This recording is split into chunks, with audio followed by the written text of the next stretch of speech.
And that was SOS. And that was Sly Elsewhere. And this is a special Halloween edition of The Apocalypse Bros.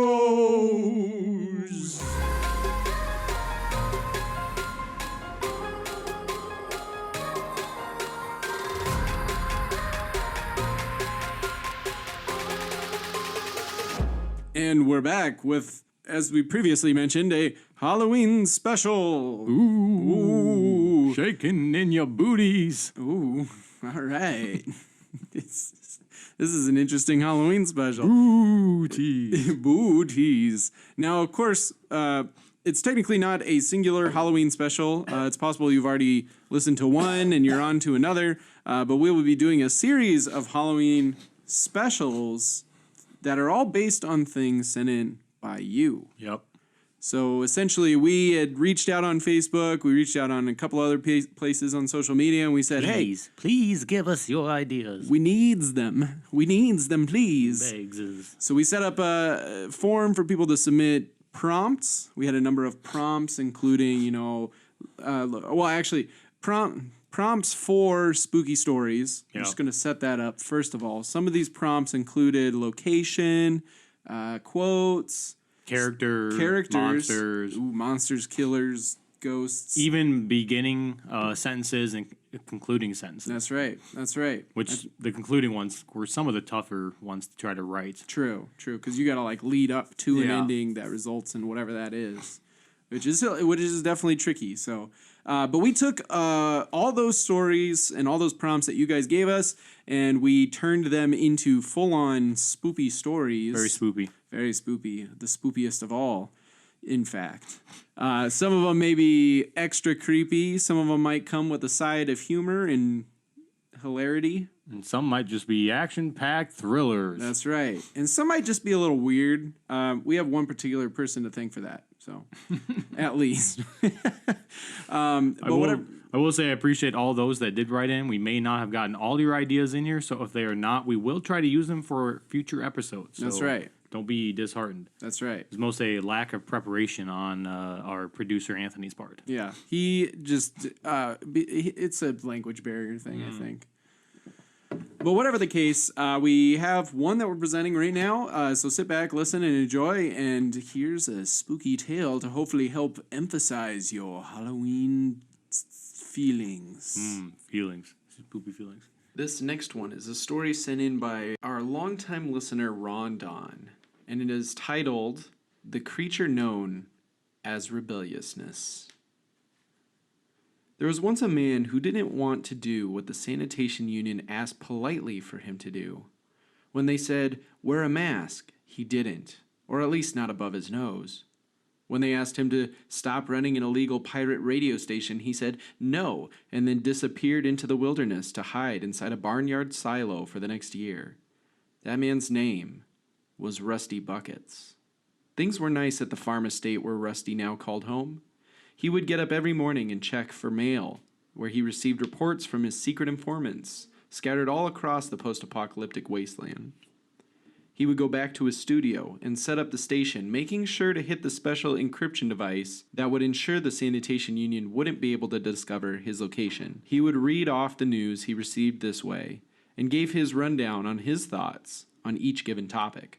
Then he'd play a little post-apocalyptic psychedelic tunes, while he went out and milked the cows.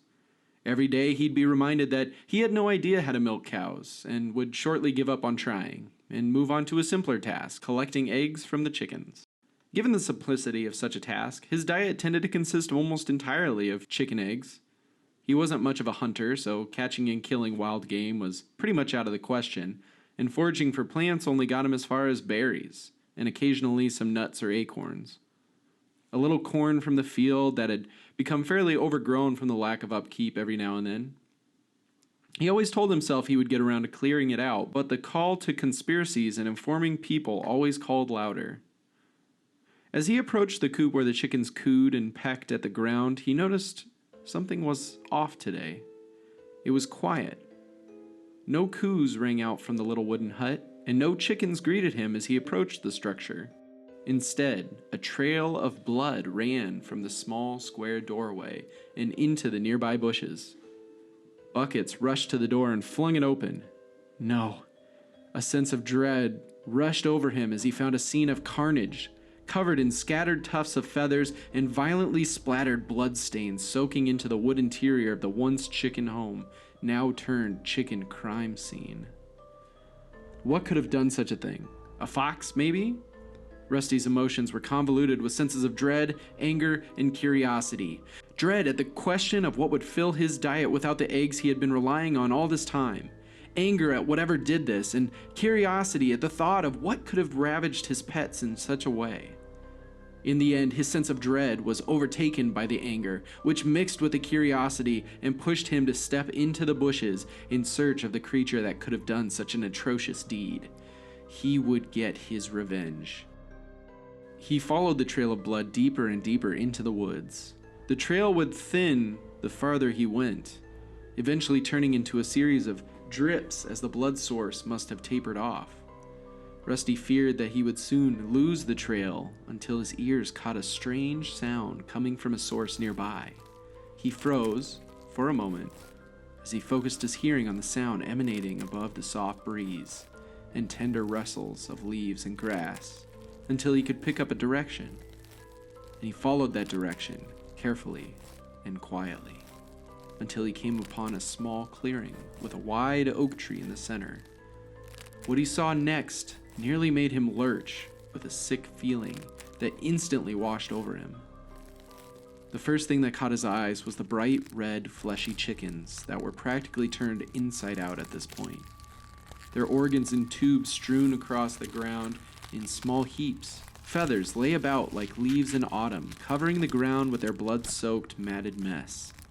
His eyes drifted from that mess of flesh and plumage until it rested upon the rhythmic movements of the source to the horrific carnage.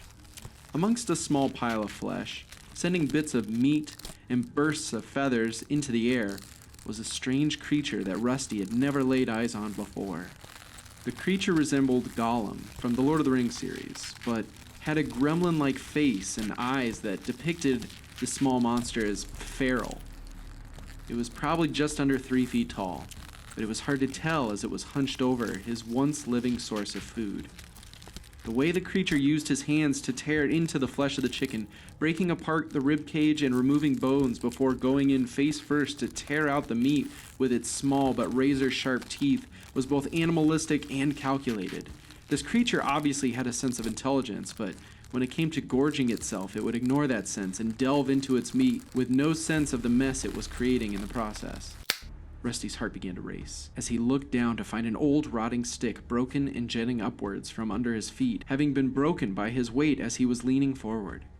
He looked up to see the monstrosity that he had once been watching, now watching him, glaring straight into his eyes.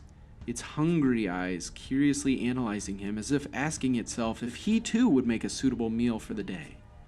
Rusty found he was unable to move as fear froze his veins and concentrated his eyes on nothing but the beast only a few yards away from him.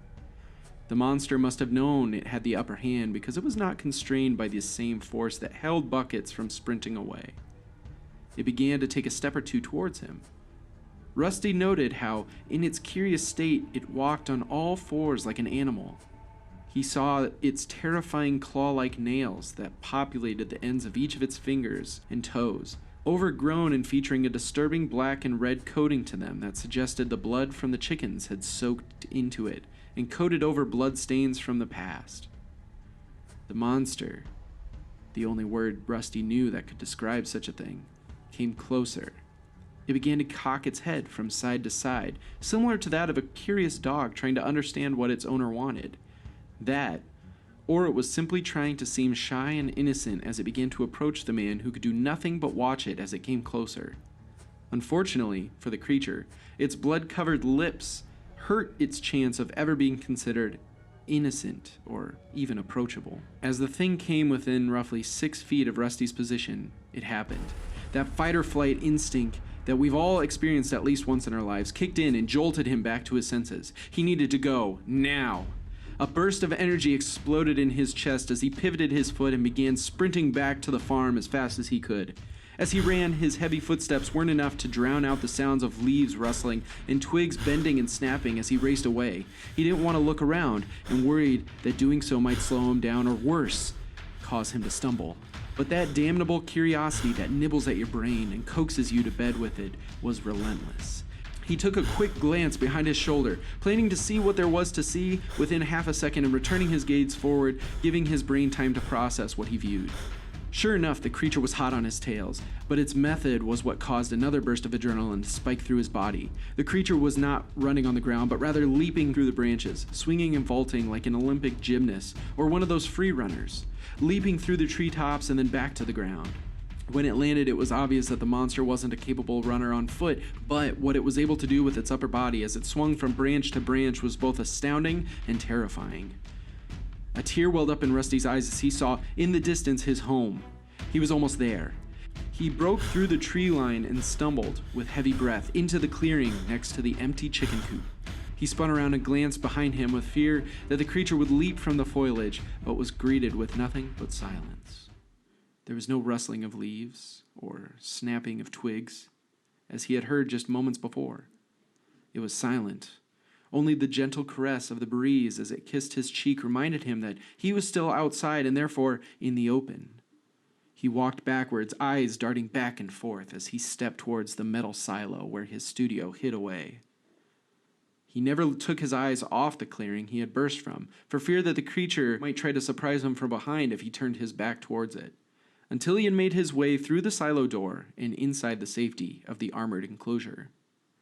He fell into his chair, taking a moment to catch his breath and process everything he had just experienced. What was he to do? His food had been killed off and stolen by a horrific creature that he didn't want to go tangle with. Would anyone believe him? Would he survive if he tried to fight against this thing? Suddenly, the old rotary phone began to ring, causing him to jolt forward in fear. The adrenaline still pumping through his veins, keeping him on edge after his near-death encounter. He kept the phone in his studio for guests to call in, but it wasn't time for him to go live yet, so he didn't know why it was ringing. Could this creature be calling him? Was this some sort of intimidation tactic? Was it even capable of handling a phone, or even owning a still working phone in the post-apocalyptic world? As the phone reached its fifth ring, he finally got the nerve to slowly reach down and pick it up off of its resting place. Hello? Hey, Rusty, it's SOS from the Apocalypse Bros podcast. We were just about to get started and wanted to give you a call to make sure that you hadn't forgotten about us. It all came back to Rusty. He was scheduled to be on the Sanitation Union Come Along's podcast tonight. He was going to spread some truth in an otherwise union-controlled show. I'm ready. For a full rundown of what happened during the phone call, check out Season 1, Episode 2, Conspiracy of the Undead. Throughout the recording, Rusty started to notice something. It was a strange sound coming from outside his silo. It was soft at first, but soon grew louder, and then it changed. A metallic tapping sound started to emanate from outside the silo's studio. It soon became a scraping sound. It started to dawn on Rusty that there was something outside that was causing these noises. Something outside of the abode which he called a safe place at this current moment. The creature, it must be. He tried to listen, also trying not to be distracted from the interview he was having with SOS and Sly. But he noticed that it wasn't just one creature that could possibly be making the sounds, as the clicking and scritching was coming from different spots at the same time. There were more of them. Rusty's anxiety began to rise as he realized his situation. He was trapped in a giant metal cage with who knows how many of those monstrosities outside just waiting for him to leave and making him a snack to go. He found himself standing up from the chair and taking a step back, not realizing he had accidentally bumped and disconnected his encryption device. How was he going to get out of this? The scratching became louder and was followed by sounds of horrific shrieking. They were trying to get in. Rusty did his best to calm his breathing. There was no way they were intelligent enough to get past his keypad door lock. It suddenly went quiet.